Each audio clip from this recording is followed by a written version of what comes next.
Hi guys, and welcome. So this is part 3 of my video. So sorry for the delay in the upload. I have to just to run a quick errand.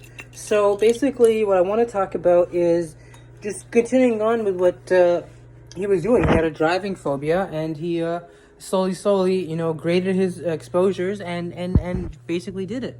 That's basically the whole crux of exposure therapy. Now, what I want to do with my videos, I'm just spitballing here ideas out loud. I am going to be honest, I know a lot of people don't watch these videos, so I do this kind of just to help me, kind of get with the day in terms of what I want to do. Like, I have work later, and I definitely want to, do some of that. And I also want to, do some other things that are, private right now I don't want to talk about. I'm thinking, perhaps I could start expanding into other avenues of psychology. I mentioned earlier how I had depression, right? How I suffer from a history of depression. Sorry for the movement. I'm just kind of just like doing things while I'm talking to you, like just cleaning up, tidying up, things like that. So I was diagnosed with depression, I believe around 2008, 2009.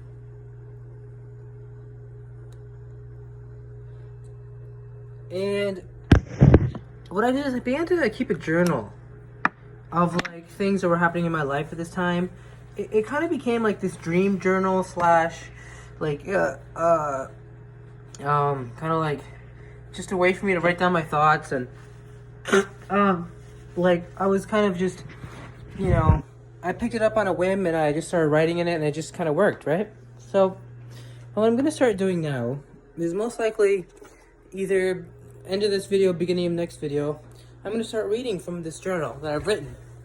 I wrote it, in 2008, 2009, and so here's a picture of it, and I don't know if you can get a good enough picture. You can see it has actually a beautiful design on it. I love the design. It's very nice. It's actually called "The Spirit of Flight" by Josephine Wall, a fantasy artist. Very beautiful. And I have a lot of things that you want to maybe talk about. Obviously, it's going to be heavily screened, heavily redacted for privacy purposes. I'm sorry, I'm not just going to tell you guys everything in my diary or journal or whatever. Just things that I think, are interesting. I mean, people say I'm a good writer. I'm not, I'm more like to read. I'm not big into writing. I'm more into reading. Having said that, I really like what I've written, because not only is it like something I can share with you guys that's like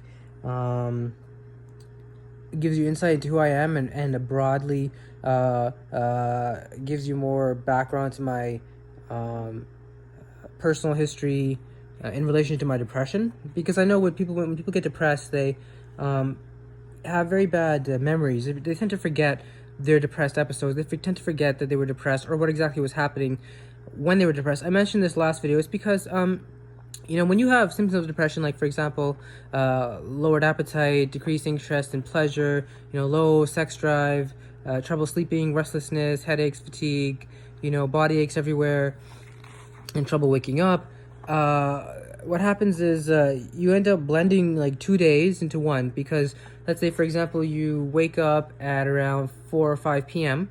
and then you get up and to take a shower and maybe do a little couple things, hang out with some friends, and then it's like 6, 7 then it's like 1 a.m. and you're still awake, so maybe you watch some TV 3, 4, and then you go to sleep at like 4, right, or 3, and then you repeat. You wake up around maybe 5 or 4 the next day, and so you end up not really keeping track of the days, because your whole, I don't know if it's a circadian rhythm type of thing. Like I know, for example, I have lights. Here, I'll show you guys. I have lights in my room that I use that are sunlight. So I don't know if it's like because your body needs sunlight to tell you that it's time to go to sleep or wake up. Like I have these because I don't really have windows in my basement apartment here. So I have these. They're. Let me show you guys. They're meant to be pure sunlight, right? Like the same UV sunlight. Obviously, it even promotes, like, you can grow a plant under these lights. They really help people who have seasonal affective depression or disorder. Like I know it helps me. Like I'm definitely feel happier when I'm with in the presence of like sunlight. It's warm, and you know it's really nice. Like today's a nice day. I'll show you guys the sun's out, and so as I said, when you don't go out a lot, when you're waking up at like at a time when most people are going to sleep, and when you're going to sleep when most people are waking up, your whole thing's gonna just get discombobulated. All right. So with that said, yeah, because I'm still gonna do exposure videos. That's still gonna be one thing I'm gonna do every day. Just to recap, my exposure today was I got some I don't know, what did I get? Oh yeah, I ordered some eggs, and they're quite good. And yeah, a bit overpriced. What are you gonna do? It's Uber, right? And then I did a quick errand, and I came back here, and I wanted to get this third video out of the way. Now I have work a bit later, and before that though, I have a lot of free time, so I really want to do something with this free time. More than likely, I'm not sure. I'm not sure what I'm gonna do. I plan to just play video games and smoke weed. I'll see exactly how much better I can make use of my time today rather than yesterday. I'm just gonna put my laces on. Put my laces on 1 second.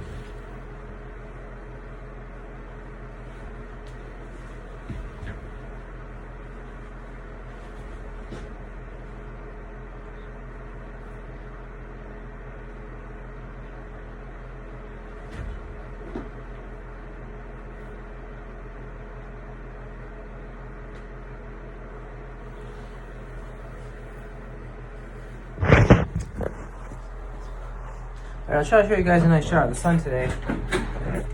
I'm not gonna say anything because I'm kind of going outside, so you guys can see.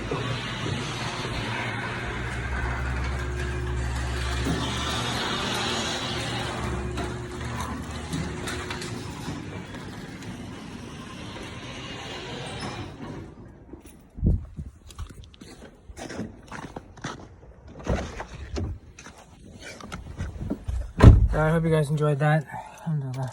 Alright, so yeah, exposures are very important, and so it went from when I was doing it went from a 10 to a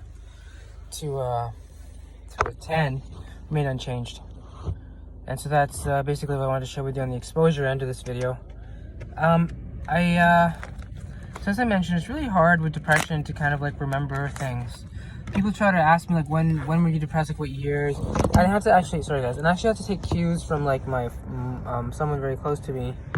My mother, basically, she's the one that basically honed in on a year. I had trouble basically in terms of figuring out when exactly it happened. There was like a perfect storm of things that happened. I broke up with my boyfriend, and also my parents realized I was bisexual, and they also were dealing with my brother's opiate problem at the time. So there's that.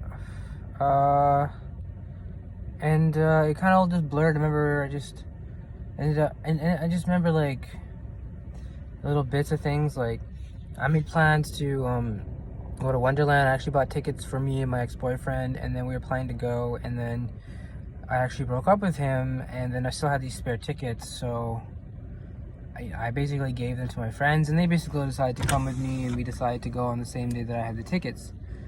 And on the day of going, I just remember like not going. I just saying I'm not going. It was like 2 o'clock, maybe 1 o'clock. I don't know what time it was. And we were like ready to go. Let's go. It's a beautiful day. It's summer. Let's go. And everyone basically was ready to go. All my friends. I remember one Asian guy, my brother, probably a couple of his friends. They were all coming, and they were like, "Let's go, let's go." And I was like, "No, I'm just gonna stay home. I'm not ready, or whatever." Whatever. And then it got so bad. I was making such a big scene. Even my mom came in and said, just go with them. Like, you need to go. And because she was noticing, I guess, symptoms of depression, and I didn't go. And that's kind of, I guess, the beginning of when this happened, or at least one of the earliest memories I can remember. And it just kind of snowballed into that, just like more and more buying weed off people, smoking it with who I thought were friends, who later abandoned me once they realized I was bisexual, because apparently it doesn't fit their sense of normal or their culture or whatever. I basically ended up smoking weed by myself, spent a lot of time on YouTube, spent a lot of time drinking, spent a lot of time reading.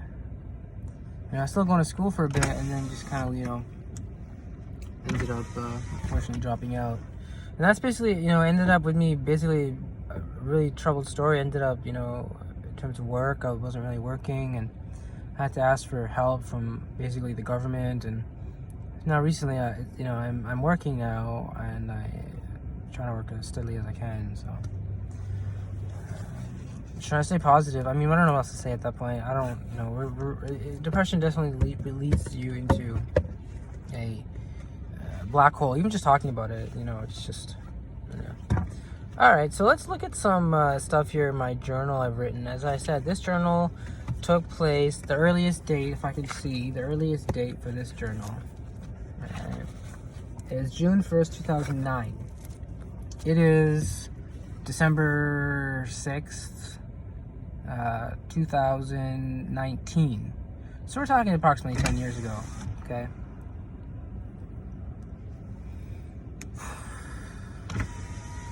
Yeah, I know, it's amazing. 10 years ago.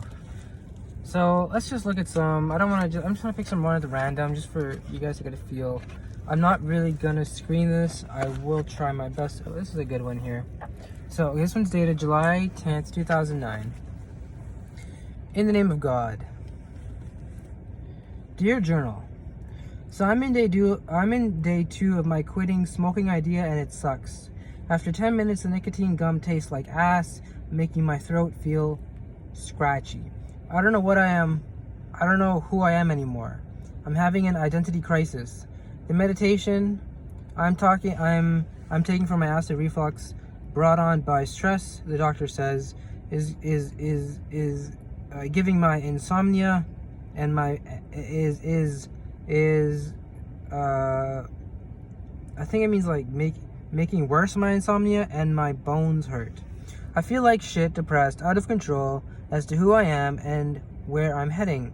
Everything is just so confusing. I don't know what to do. I need to learn how to pray to God, for He is my only savior and helper. The Prophet Muhammad, peace be upon him, sallallahu alaihi wasallam, is a redeemer of mankind. I'm a smart guy, but then why do I feel so like that my life is going nowhere? Everybody out in the world is having a bang up time, but I'm so focused in but I'm so fucked in the head. I can't even stand to be with strangers. And what are strangers but friends you haven't made yet? I don't know. I feel so anxious about everything. I'm looking to getting a second job just so I can get out of the house and make more money. My ST my ST grants are to have $5,000 by November. Oh, my short-term goals are to have $5,000 by November 25th, my birthday, and buy myself a car. I was considering a cover in something as well. I don't count. It's really getting bad at the end of the journal. Like at the end of the page, I'm just not even trying. But I don't know if I'll be good enough. I sometimes have such low self-confidence. It's sickening, and that is why I avoid being with people. But it wasn't always like that. I used to go out on the weekends in New York. I used to hang out at the mall so much we were referred to as quote-unquote mall rats by ourselves and others like my parents. I formed deep, lasting friendships with Maria, Antoinette, and Sunny, and now all that seems like a distant dream. Am I retarded? No. So then how come I get so nervous in large groups of people? Why can't I relax? I'm not sure if that was come. I'm sure maybe it was. Why can't I relax when others do? How come I can't understand and respond appropriately to body language and nonverbal cues? Why is my life so hard? As you can see, there's a bit of autism going on here. I definitely thought for a long period I had, because I wasn't responding to nonverbal cues and body language, I thought I had autism. So I definitely remember. I remember going through that phase. Body language. Why is my life so hard? but I always try to think of the positives. It could always be worse. So I'm going to list all the issues in my life right now that I'm thinking about in no particular order. 1, my identity. 2, my mental and physical health. 3, I'm just gonna put some Mr. X and his mother's tumor. Okay. My number 4, my spiritual health, including my faith, underline my faith, and number 5, my job. These are such overgeneralizations and umbrella terms that I hope will, that I know cover many issues under each umbrella. I'm trying to also ponder as to when I became so crazy, and by quote unquote crazy, I mean like hard to because who I was before. There must have been a trigger, no? Or did my... Sorry guys, so hard to read. Okay, or did my outlook just change? No trigger, just my perception changed. I firmly believe that for some reason I firmly believe that for some reason over time marijuana made me more like I have Asperger's syndrome, sensory problems, major something. I ramble. I used to be so happy and funny back in New York. So what? Some people thought I found... So what? Some people thought I fucked Mr. J. Big fucking deal. He is great too? I guess whenever you have to make the best of it. I really can't wait to speak to that psychiatrist next week. But she is going to ask me most likely, first off, why am I here? And I'll tell him or her because I think I have Asperger's syndrome, OCD, social anxiety, and bipolar. I feel that I'm losing control of my life. I feel really sad. Sometimes have had suicidal thoughts and find it hard to connect with people formally or informally. Then I'd probably just start bawling. Maybe I'll something dumb away the days I seek to. Am I really that fucked? I have this BS front I put up, but inside I am saying I think I'm the type of person who, regardless of surroundings, like I could be a perfect world, and I'd still want to change, not necessarily perfect it, but change it. My kitten and my faith are all my only, I guess, good these days. We all make mistakes. I guess I'm trying to quit smoking, and I'm sitting hungry. Again, like 4 days ago, I'm such a fucktard. Something. P.S. I can't breathe. So as you can see, it's a bit melodramatic. At the same time, I think it's quite interesting to get insight into me at that time. Some salient points off the bat is one, the autism. As I said, I thought I had autism. I stumbled across the autism chat room. I remember Googling one of my first personal direct contacts with mental health was I remember Googling like awkward social situations and then like, you know, body language, things like that. And then I learned about all these different things about Asperger's syndrome. I remember stumbling upon the Wikipedia page for Asperger's syndrome. And I learned a lot about Asperger's and I thought I had it. So this is where that was coming from. I had a lot of time on my hands, obviously. I was Googling a lot of things. I had my, as you can say, another thing I wanted to say is, at the end when I said P.S. I can't breathe, I obviously had my swallowing specific phobia, my choking phobia I had to deal with. So that was something that, you know, even back 10 years ago I've been struggling with. I've been struggling with it for 10 years, guys. I've been struggling with this for at least 10 years, this specific phobia. And as I said, you know, it's one of those struggles. It's just, you know, it doesn't go away. You just need to keep on every day dealing with it. So,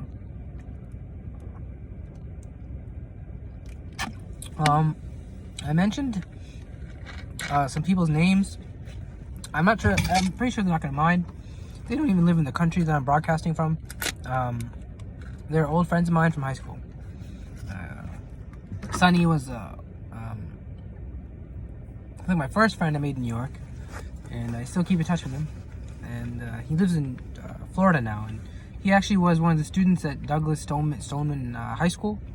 that school that got shot up in Florida. He was a student. He wasn't there or going to school when it happened. He was an alumni, though. Quite interesting. Second was Maria.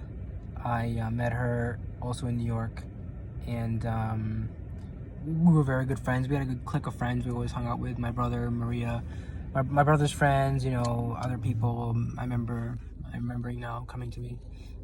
And then also Antoinette. She was my first, I could say, female friend. I didn't really have any sort of like sexual interest towards her. I mean, I was an awkward kid, so obviously we probably both had like awkwardness. In terms of like seriousness, no, she wasn't my girlfriend. I actually think I had a girlfriend when I was with her, and she was like my first female friend that I met, you know, directly by myself. I had trouble making friends, and she was the first one. And apparently she liked me because I listened to her a lot. So, and then yeah, you know, I still keep in contact with her, not as much. Last time I talked to her was probably a couple years ago, and no, maybe like a year ago, maybe a year and a half ago. And you know, she lives in New York City. She made it basically. She's in the Big Apple, and she's working, and she's happy, and she's really into this thing. She told me about high performance coaching.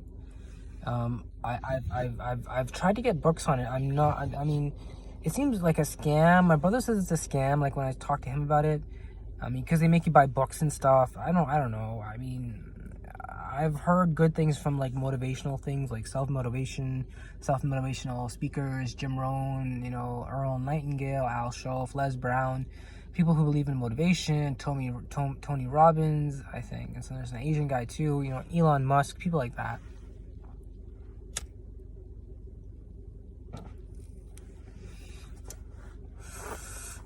I'm also wary of those people because, for example, Jim Rohn, he made $500 million in his life.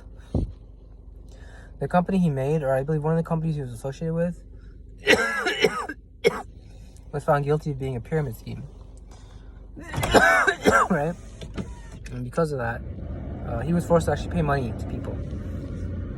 He basically made popular this idea of multi-level marketing, right?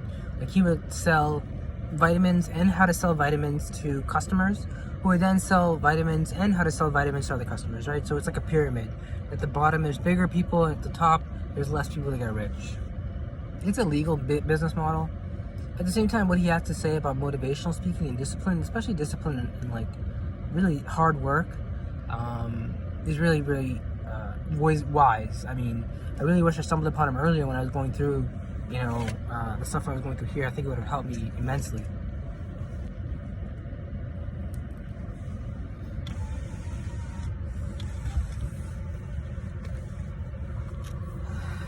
Oh yeah, so one more thing I want to say about that.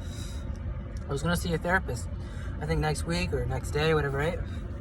From when I wrote this. And remember, yeah, the first thing he asked me is, why are you here? And I thought that was a funny question to ask him, because I remember in my learning of Islam, remember that's one of the things God is asking Muslims in the Quran. Why are you here? Like the Quran is always asking this question, like, why are you here? Right? And like, where are you going? Right? Why are you here and where are you going? Right, the two big questions the Quran is asking. At least that's what I learned. And so I thought it was really interesting, and my therapist asked me that. And I said to him, I think I have Asperger's syndrome. And after about, I think, 6 months of therapy, he basically said, you know, you have social phobia, mild social phobia, and you have cannabis dependence, and you have OCD. So, you know, some of that was right, some of that was wrong. I could definitely have social phobia. I'm shy. Cannabis dependence, I don't know how important that is in terms of my overall mental health being. I don't know if I abuse it. I've heard some people say I abuse it. I think because I smoke such a low grade of it, I just maintain like a permanent buzz kind of thing. And I just never get too high or too low or too sober. And he also said OCD. I don't have OCD. He was flat out wrong. He was a public health doctor, so he can only know so much and have so much time. Like I wasn't paying for it; it was paid by the province. And it was actually, I have OCPD. OCD is actually, you know, and OCPD are very similar. So it's a misdiagnosis. They're very similar. It's very easy for them to get misdiagnosed unless you have a specialist who specializes in these type of things. And that's what I went to later on in my life. I went to a specialist who specializes in phobias. And he said right off the bat, you have OCPD and choking phobia, a specific phobia known as choking phobia. and you don't have OCD, you don't have it at all. I don't see any OCD symptoms in you.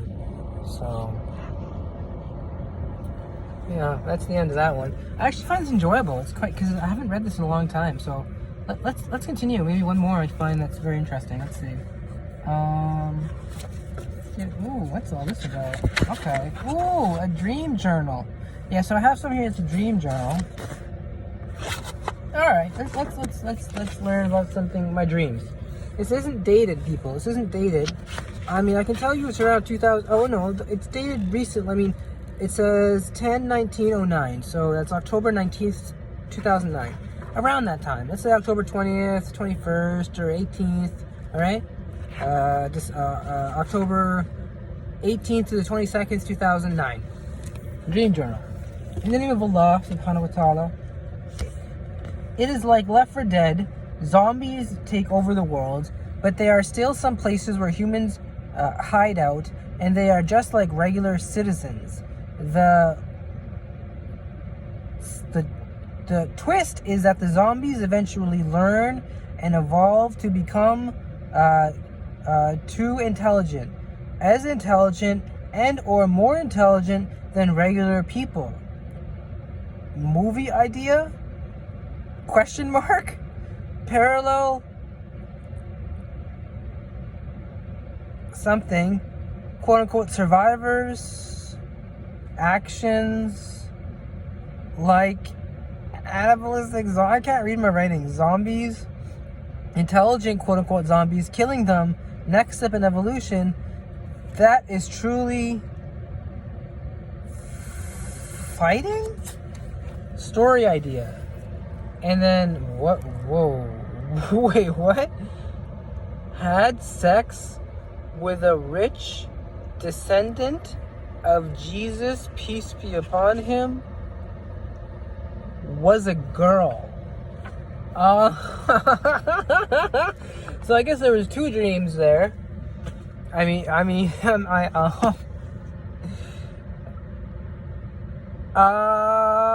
actually pretty embarrassing. I should have screened that a little bit. All right, let's. I said I wasn't gonna screen it just because I felt like not screening. I mean, the first one seemed like I remember this dream. It was basically zombies take over the world, and what happens is eventually the survivors go to a safe area, a safe zone, where they have supplies and food, and they eventually make like a mall where it's a safe zone mall where the zombies can enter. And eventually some of the zombies, and they have like a thriving society. Eventually some of the zombies do enter, and they learn to like fit in with the survivors. So they are as intelligent as the survivors, except they crave human flesh, so they'll never eat. They'll always be around the food, like food courts and stuff, because they know that's where the, I guess, I don't know. Anyway, so that's that. And so that one of them infiltrated, some infiltrated, and one of the, I guess the intelligent survivors realized this and made contact with one of these intelligent zombies and basically warned his people before the total annihilation of everyone in the mall.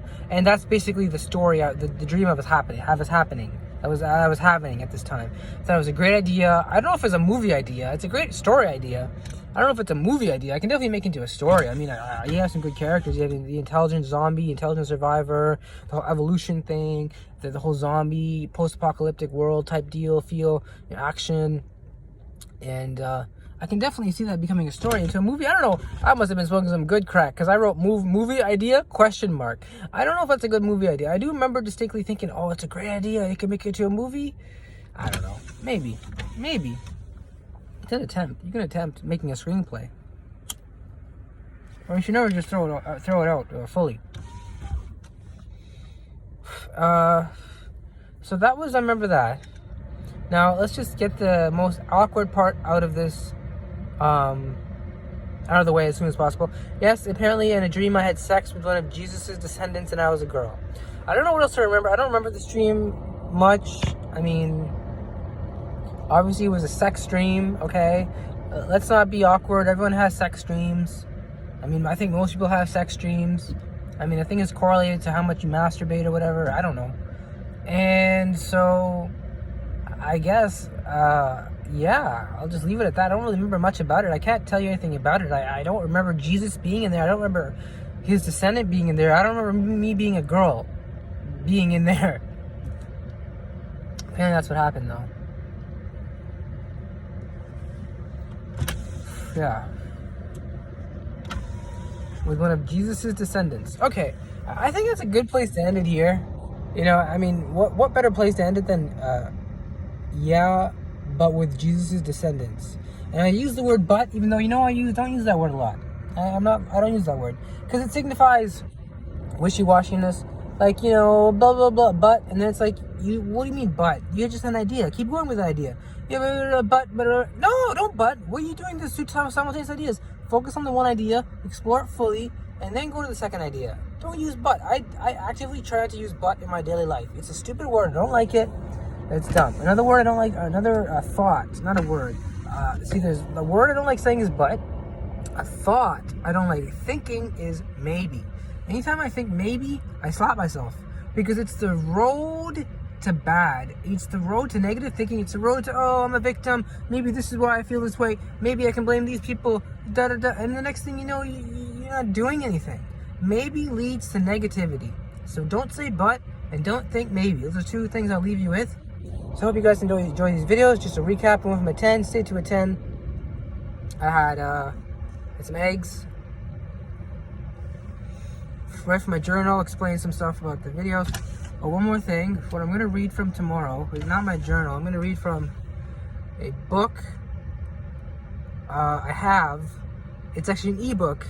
I'm going to actually try to write down some salient points, you know, in here and write and say them to you guys. The book is called you can, if you think better, you can feel better, or you think the way you feel, something like that. You know, like basically the whole thrust of the book is, if you think better, you feel better. It's like a CBT focused mindfulness workbook. I don't know if it's a workbook, it's a book. So I'm going to read from that tomorrow, hopefully, guys. Remember, guys, stay with it.